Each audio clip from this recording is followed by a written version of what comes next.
어느 날 갑작스레 아빠가 심근경색으로 돌아가셨습니다. 전날까지만 해도 분명히 아무 증상도 없었던 것 같은데 마른 하늘에 날벼락도 아니고 왜 우리 아빠에게 그러한 일이 생겼는지 하늘이 원망스럽기만 했습니다. 세상의 가족이라고는 우리 네 식구가 전부였는데 항상 든든하게 우리를 지켜주시던 아빠가 우리 옆에 없다는 것이 도저히 믿어지지가 않았습니다. 우리 아빠는 세상에 이런 사람이 또 있나 싶을 정도로 정말 좋은 분이셨거든요. 그랬기에 많은 분들이 분상을 와주셨습니다. 장례식장에서 눈물을 머금며 제가 엄마에게 물었어요.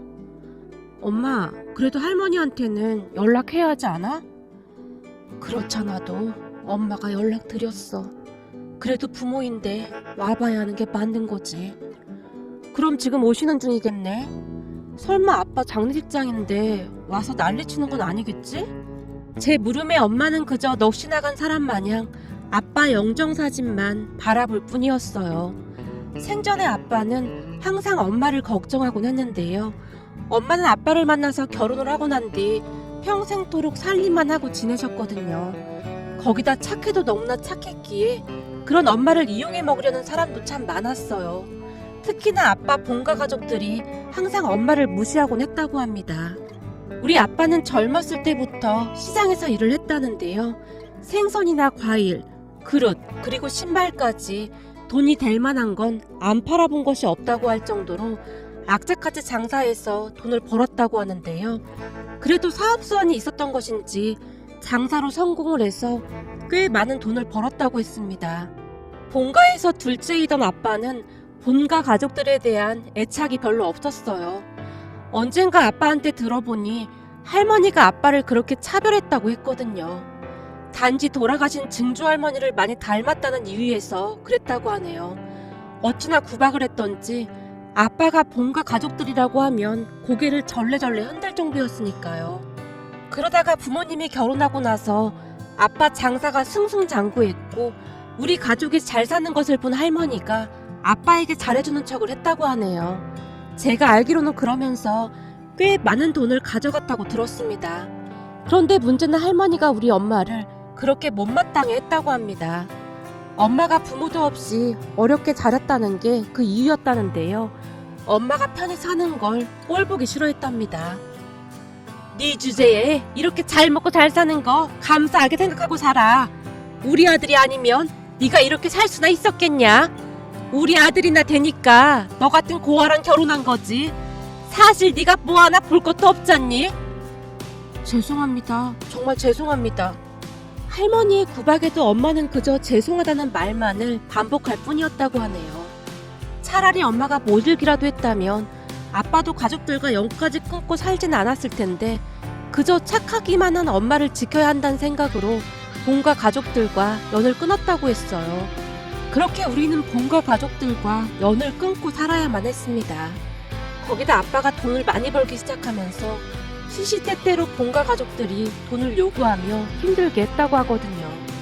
특히나 할머니는 가진 핑계를 대며 우리 부모님께 돈을 빼앗아가다시피 해서는 큰아빠 부부에게 가져다 줬다고 했으니까요. 그렇게 해서 큰아빠와 큰엄마가 할머니한테 잘하는 것도 아니었다는데 마치 할머니에게는 큰아빠 부부만이 존재하는 것처럼 돈이 생길 때마다 다 가져다 주곤 했다네요. 암튼 우리는 그러한 이유로 본가 가족들과 일제 연락을 하지 않고 있었어요. 오죽했으면 어린 시절 저는 아빠에게 가족이 없다고 알고 있을 정도였으니까요. 그랬던 본가 가족들을 아빠 장례식장에서 다시 마주하게 되었습니다. 적어도 아빠의 엄마인 할머니한테는 알려야 했으니까요. 엄마는 그게 최소한의 사람의 도리라고 말했었거든요. 하지만 그렇게 마주한 본가 가족들은 하나도 변한 게 없었는데요. 장례식장에서 엄마를 보자마자 몰아붙이기 시작했습니다. 특히나 장례식장을 들어서던 할머니가 아빠의 영정사진을 확인하고는 쓰러지듯 털썩 주저앉아서는 장례식장에 떠내려가라 큰 소리로 통곡을 하기 시작했어요. 아니 네가 왜 거기에 있느냔 말이야. 부모 형제랑 영까지 끊고 살았으면 잘 살았어야지. 이게 뭔 일이냔 말이야. 이게 다 저것 때문이다. 저것한테 재수가 온 붙어서 우리 아들이 먼저 간 거야. 이게 다 너 때문이란 말이야. 그러게 그때 우리가 결혼 반대했을 때 네가 우리 아들이랑 헤어졌으면 이런 일도 없었을 거 아니야. 이 천하의 못된 거사. 네가 여기가 어디라고 뻔뻔하게 얼굴을 들고 서 있어. 당장 나가! 당장 나가란 말이야! 할머니가 엄마 상복을 마구마구 잡아 끌며 소리를 질러댔어요. 그 모습을 보며 제가 할머니의 손을 뿌리쳐버렸는데요. 딱 보니 네가 저거 딸인가 보구나. 우리 엄마는 아무 잘못 없으니까 그만하세요. 이게 어디서 버릇없이 어른한테 대들어. 하긴 뭐 그 애미의 그 딸이니 뭘 배우고 자랐겠어. 이러려고 여기 오신 거면 그만 가세요. 뭐가 어쩌고 어째? 그게 처음 본 네 할미한테 할 소리냐? 그동안 니들이랑 내가 왜 생리별을 하고 살았는데 그게 다 저 인간 때문이란 말이야. 근데 할미한테 말본세가 그게 뭐냐? 소란 피우실 거면 그만 나가세요. 지금 제 동생 놀란 거 안 보이세요? 제가 엄마 앞을 가로막으며 할머니께 단호하게 말했어요. 그 순간 할머니가 곁눈 질로 엄마 뒤에 서 있던 동생을 빤히 바라봤는데요.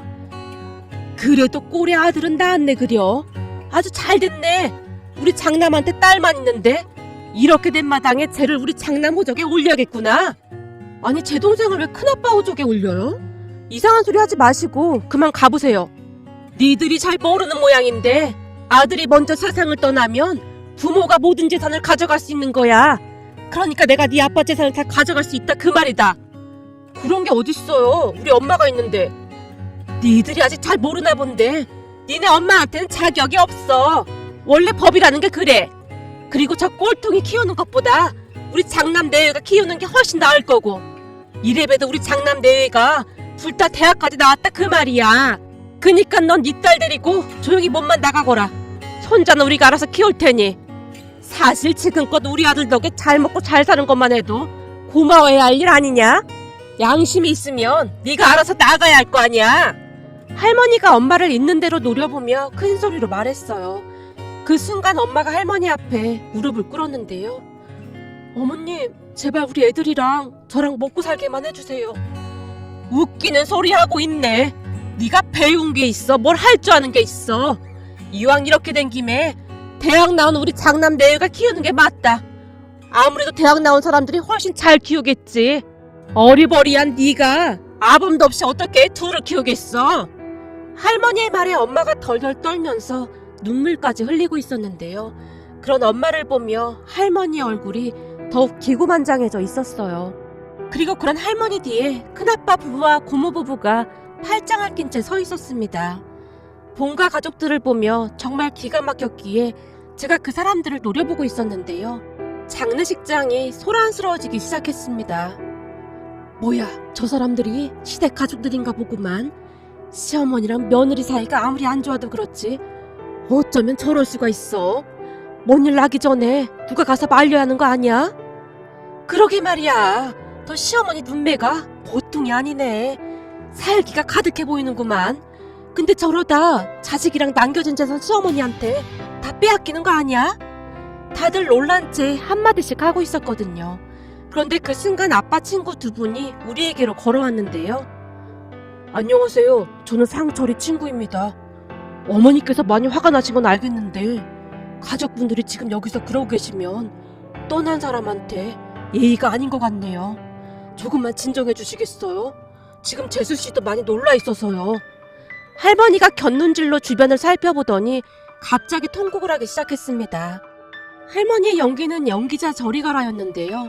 통곡을 시작하자마자 눈에서 금세 눈물이 흘러내렸거든요. 그렇게 장례식 내내 우리는 껄끄러운 본가 가족들을 마주해야만 했습니다. 본가 가족들은 한자리에 모여 앉은 채 우리를 보며 계속 수군거리고 있었는데요.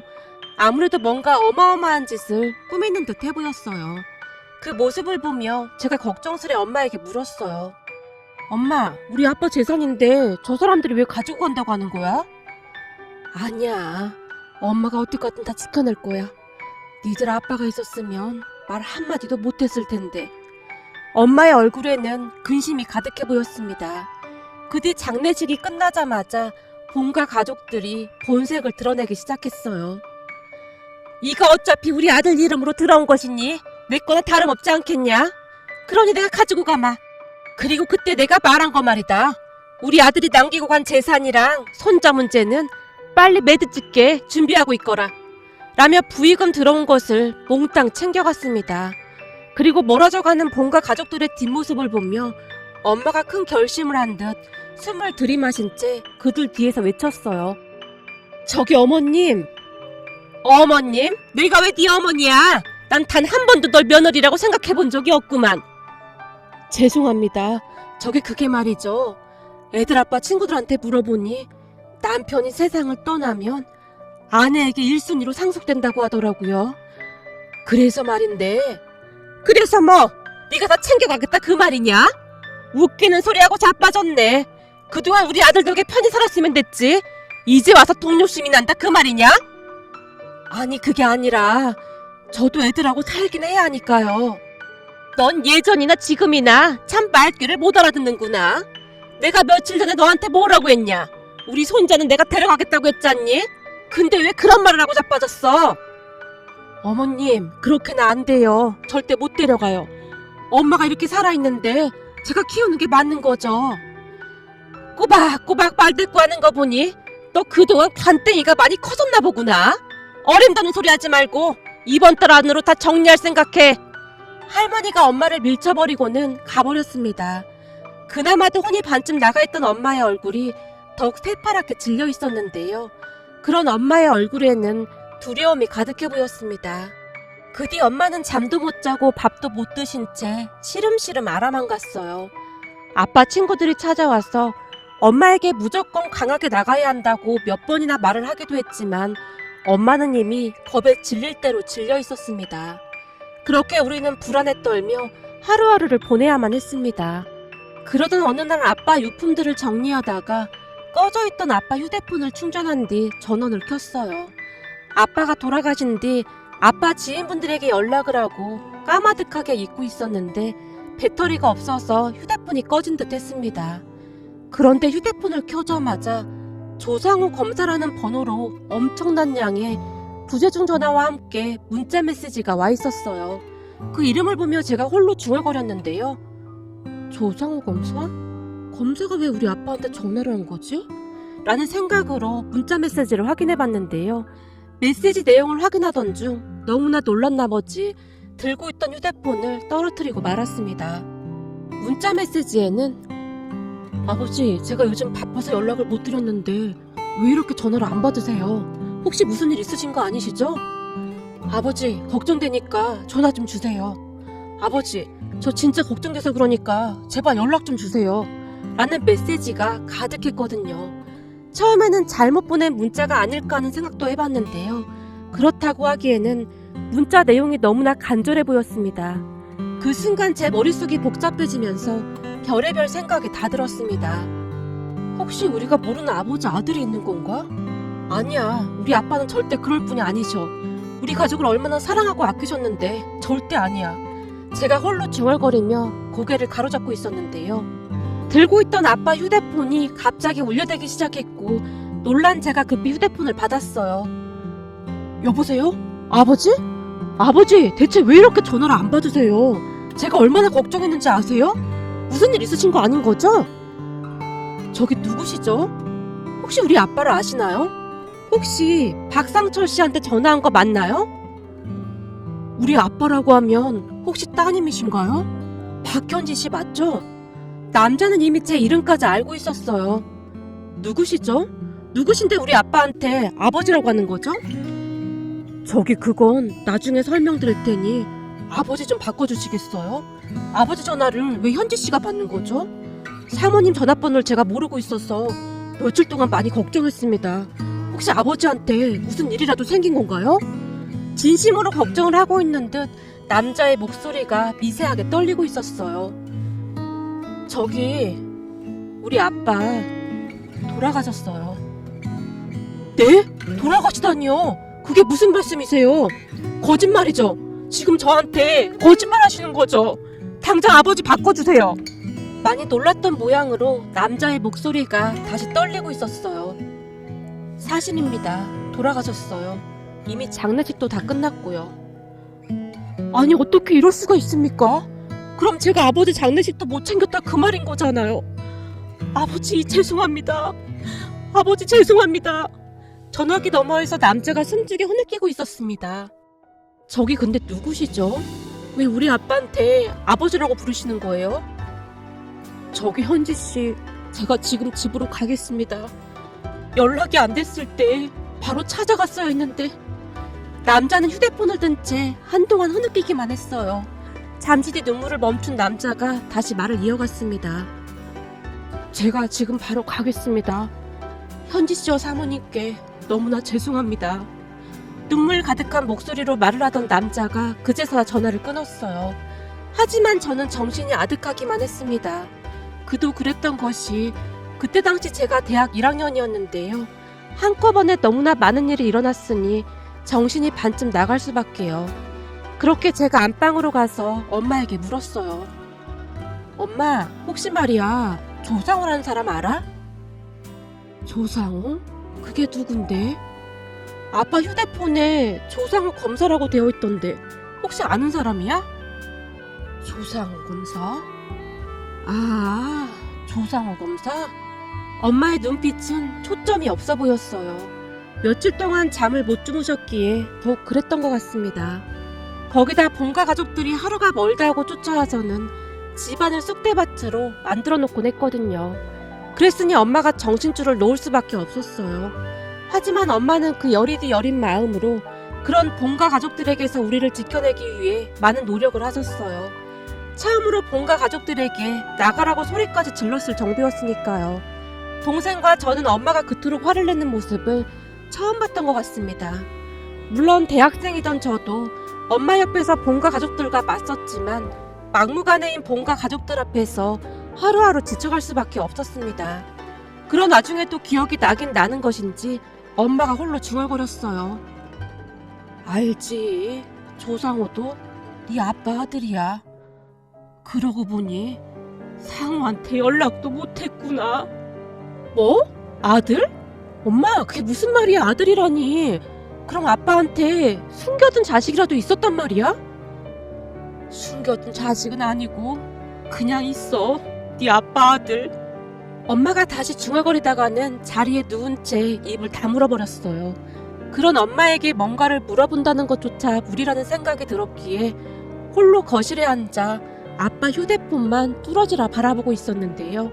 잠시 후 초인종이 울렸고 인터폰을 보니 얼마나 울었던 것인지 눈이 퉁퉁 부은 한 남자가 서 있었어요. 저기 혹시 아까 전화하셨던... 네, 제가 조상우입니다. 남자는 검정색 정장을 차려입고 있었는데 그 와중에도 정장이 참 잘 어울리는 사람이네 라는 생각이 들 정도로 말끔하고 단정해 보이는 그런 인상이었습니다. 그런 남자를 보며 제가 조심스레 문을 열었어요. 죄송합니다. 그동안 아버지가 제게 어떻게 해주셨는데 아버지 장례식도 못 챙겼네요. 저는 세상에서 가장 나쁜 놈입니다. 집안에 들어서자마자 남자가 무릎까지 꿇은 채 통곡을 하기 시작했어요. 남자의 울음소리가 어찌나 애달프던지 남자의 어마어마한 슬픔이 제게도 고스란히 느껴질 정도였습니다. 남자의 울음소리에 동생이 방에서 나와 놀란 듯 바라보고 있었는데요. 중학생이던 동생의 눈에 두려움이 가득해 보였어요. 누나, 누구야? 어? 아빠가 알던 분이시래. 넌 방에 들어가 있어. 누나, 괜찮은 거지? 그럼 괜찮아. 아빠랑 잘 알던 분이시래. 그니까 넌 엄마한테 가 있어. 그동안 동생도 본가 사람들에게 시달릴 대로 시달렸기에 잔뜩 겁에 질린 채 눈치를 보며 안방으로 들어갔어요. 그리고 제가 그 남자를 이끌고 소파로 데리고 와서는 물을 한 잔 건넸습니다. 저기 우선이가 한 잔 드세요. 우리 아빠랑 잘 알던 사이신가 보네요. 제가 아빠 지인분들께는 거의 다 연락을 드렸는데 너무나 갑작스러워서 잘 알던 분들께만 연락을 드렸거든요. 어쩐지 이상했습니다. 라고 입을 뗀 남자가 제게 믿을 수 없는 말을 하기 시작했어요. 사실 제가 땡땡 직원 검사로 일하고 있습니다. 근데 이후 몇 달 바빠서 아버지께, 그러니까 현지씨 아버님께 연락을 못 드렸어요. 사건이 워낙 많았거든요. 근데 며칠 전 꿈에 아버지가 나타나셨어요. 저한테 상우야, 우리 아들 잘 커져서 고맙구나. 항상 바른 검사가 되거라 라는 말씀을 하시는 게 아니겠어요? 그때 잠에서 깼는데 꿈이 너무나 생생한 거예요. 그래서 아버지께 계속 전화를 드렸는데 아마도 아버지가 제게 마지막 인사를 하고 떠나신 것 같네요. 제가 궁금해서 그러는데 우리 아빠가 검사님을 어떻게 아시는 거예요? 엄마한테 물어보니 엄마도 아시는 분 같긴 하던데. 아주 오래전 일인데 아버지가 운영하시던 가게에서 제가 신발을 훔쳤거든요. 아버지 가게에서 신발을요? 네, 그때 당시 저는 할머니 할아버지랑 같이 살았는데 생부라는 사람은 저를 두 분께 맡겨둔 뒤 몇 번 찾아오지도 않았고 생모라는 사람은 얼굴 한 번을 본 적이 없었으니까요. 그렇게 사는 게 힘들 수밖에 없었어요. 그러던 어느 날인가 낡을 대로 낡은 제 신발을 보고 한 친구가 놀려댔어요. 하지만 집안 형편을 뻔히 알고 있었기에 할머니 할아버지께 신발을 사달라는 말도 못하고 있었거든요. 그렇게 잔뜩 화가 난 채 날 낳아준 부모를 원망하며 거리를 배회하다가 현지 씨 아버님 가게를 지나게 되었어요. 그때 가게 안에 사람이 꽤 많이 있었는데 제가 그만 나쁜 마음을 먹고 말았습니다. 몰래 운동화 한 개 가지고 나와도 아무도 눈치를 못 챌 것 같았거든요. 그렇게 가게 안으로 들어가서 이리저리 눈치를 보다가는 운동화를 하나 집어서 가게 안을 빠져나오려고 했는데 현지 씨 아버님께서 이미 다 보고 계셨다는 듯이 제 팔을 꽉 붙잡았어요. 그때 생각이 나는지 말을 하던 남자가 잠시 말을 멈추고는 긴 한숨을 내쉬었어요. 그리고는 남자가 그때 상황을 자세히 말해줬는데요. 고등학생이던 남자의 팔을 꽉 잡은 아빠가 남자를 데리고 창고 같은 곳으로 데려갔다고 합니다. 아빠의 손에 이끌려가던 남자의 머릿속이 복잡하기만 했다는데요. 경찰서에 가게 되면 우리 할머니 할아버지 불쌍해서 어쩌지라는 생각부터 학교에까지 다 알려지겠지 라는 생각까지 별의별 생각에 다 들더랍니다. 그런데 창고로 데리고 들어갔던 아빠가 한동안 남자의 낡은 신발을 뚫어지라 바라보다가는 너 신발 사이즈가 어떻게 되냐? 라고 묻더랍니다. 몰라요. 이놈아, 그럼 신발 사이즈도 모르고 그냥 막 들고 가려고 했어? 잠깐만 기다려봐. 아빠가 남자의 발을 유심히 바라보다가는 신발 몇 개를 꺼내들었다는데요. 자, 이거 신어봐라. 네? 신어보라면 그냥 신어봐. 아빠가 남자에게 억지로 신발을 신겼다고 합니다. 이게 딱 맞는구나. 잠깐만 기다려봐라. 그리고 이거 하나 더 가져가거라. 전 돈이 없는데요. 괜찮아. 너도 아까 봤다시피 오늘 아저씨네 가게 장사가 엄청 잘 됐거든. 그냥 받아둬라. 그 대신 너 나랑 약속 하나만 하자. 앞으로는 절대 이런 짓 하지 않겠다고 말이야. 남자가 말이야 자존심은 지킬 줄 알아야지. 도둑질이 뭐냐 이놈아. 얼굴은 멀쩡하게 생겨서는. 그 말에 남자가 흐느껴 울기 시작했다는데요. 뭐야 거기다 울보구만 울보. 너 밥은 먹었어? 가자. 나도 아직 저녁 안 먹었는데 같이 국밥 한 그릇 먹자꾸나. 저기 앞에 집 국밥이 아주 기가 막히거든. 라며 아빠가 남자를 끌고 국밥집에 들어가서 국밥까지 한 그릇 먹여서 보냈다고 하는데요. 남자를 보내기 전 아빠가 한마디를 더 하셨다고 하네요. 너 앞으로 배고프고 그러면 어디서 이상한 짓 하지 말고 이 아저씨 찾아와야 해. 알았냐? 이건 사나이 대 사나이 약속이야. 라며 큰 소리로 웃으셨다고 하네요. 그 뒤에도 남자가 아빠 가게에서 어슬렁거리고 있으면 아빠가 나와서는 가자. 그렇잖아 너 올 때까지 기다리고 있었다. 라며 남자를 데리고 국밥집으로 향했다고 합니다. 그런데 어느 날은 국밥집을 들어서던 아빠를 보며 국밥집 사장님이 놀라서 물었다는데요. 박 사장, 조금 전에 밥 먹고 갔는데 왜 또 왔어? 오늘은 계속 배가 고프네요. 여기 국밥 2그릇만 맛있게 해주세요. 그렇게 아빠와 남자의 인연이 시작되었다고 합니다. 그 뒤에도 아빠는 남자를 계속해서 챙겼다고 하는데요. 현지씨 아버님께서 제게 공부하라고 잔소리를 그렇게 하셨어요. 그런데 저는 그 잔소리가 그렇게 좋을 수가 없었습니다. 그때까지 누구 하나 저한테 공부하라고 말해주던 사람이 없었으니까요. 저는 지금껏 현지씨 아버님을 제 아버지라고 생각하고 살았습니다. 아버지 역시 저를 아들이라고 생각해 주셨고요. 현지씨는 잘 모르겠지만 아버지께서 제 학비도 많이 도와주셨어요. 그렇게 미친듯이 공부해서 결국 겸사까지 됐고 말이죠. 근데 그렇게 해서 검사가 됐는데 아버지 장례식도 못 지킨 불효자가 됐네요. 남자가 다시 흐느끼기 시작했습니다. 그런 남자와 제가 서로를 붙들고 얼마나 눈물을 흘렸는지 모르겠습니다. 아마도 아빠가 이승을 떠나기 전 마지막으로 인사를 하고 싶었던 게 아니었나 싶었거든요. 검사님 말로는 평소 아빠가 우리 가족을 참 많이 걱정했다고 했어요. 현지 씨도 잘 알다시피 사모님께서 워낙 여리고 마음이 약한 분이시잖아요. 그래서 아버지께서 걱정이 많으셨어요. 가끔 아버지와 단둘이 술이라도 한 잔 마시는 날이면 혹시 나중에 아버지한테 무슨 일이 생기거나 하면 저한테 가족들 좀 잘 챙겨달라고 신신당부까지 하셨어요. 아빠가요? 아빠가 왜 그런 말씀을 하셨을까요? 지금에 와서 생각해보면 아마도 아버지는 일이 될 줄 미리 아셨던 게 아니었나 싶네요. 그랬으니 저한테 몇 번이나 가족들을 부탁하셨던 거고요. 아버지 본가 사람들이 보통이 아니라고 하시면서 걱정을 많이 하셨거든요. 혹시 그 사람들도 아버지 돌아가신 거 알고 있나요?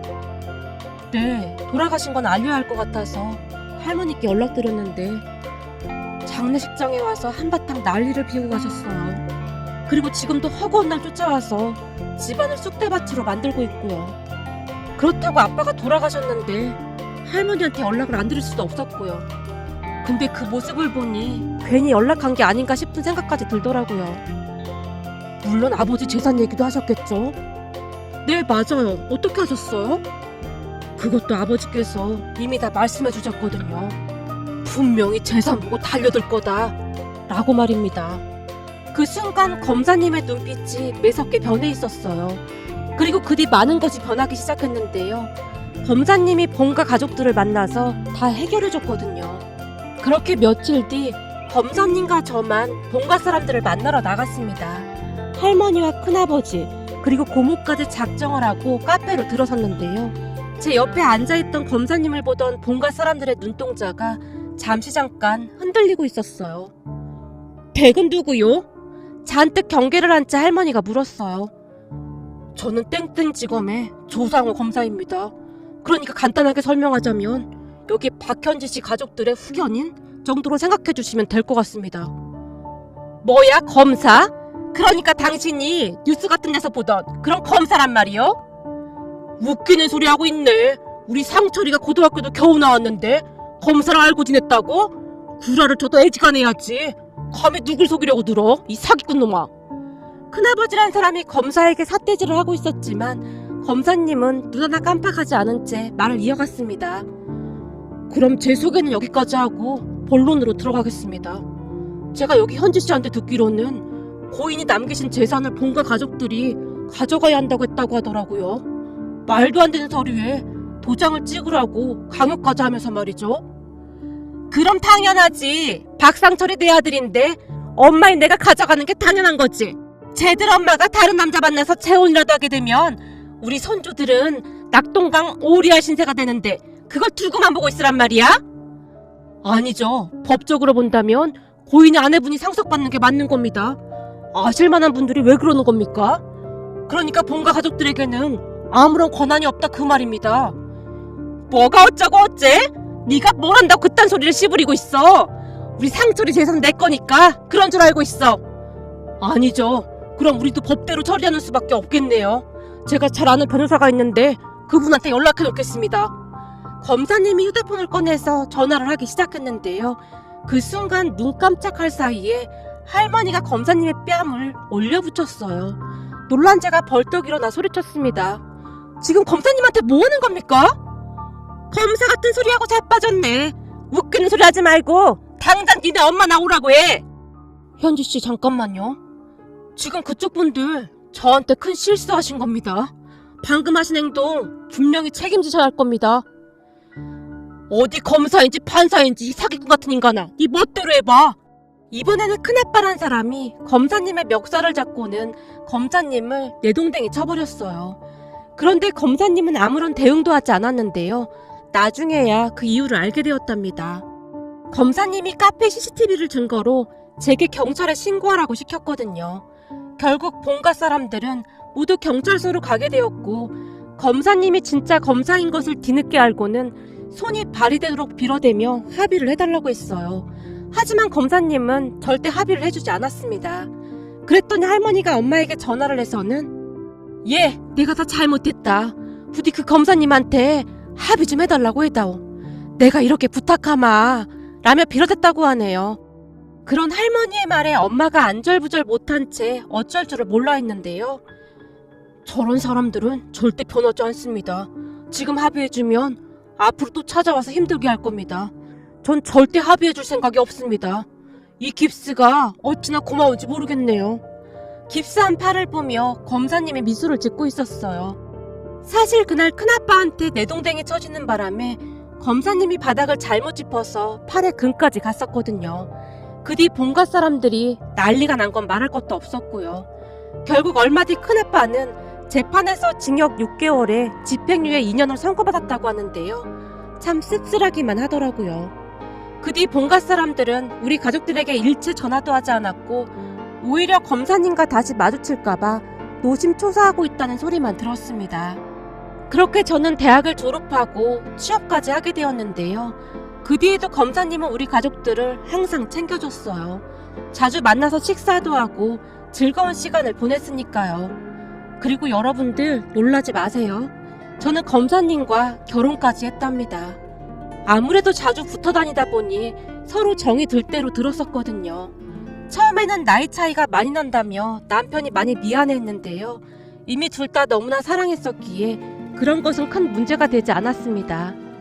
지금 가만히 돌이켜보면 어쩌면 그때 남편 꿈에 아빠가 나타났던 것이 그저 우연만은 아니지 않았을까 하는 생각마저 해봅니다.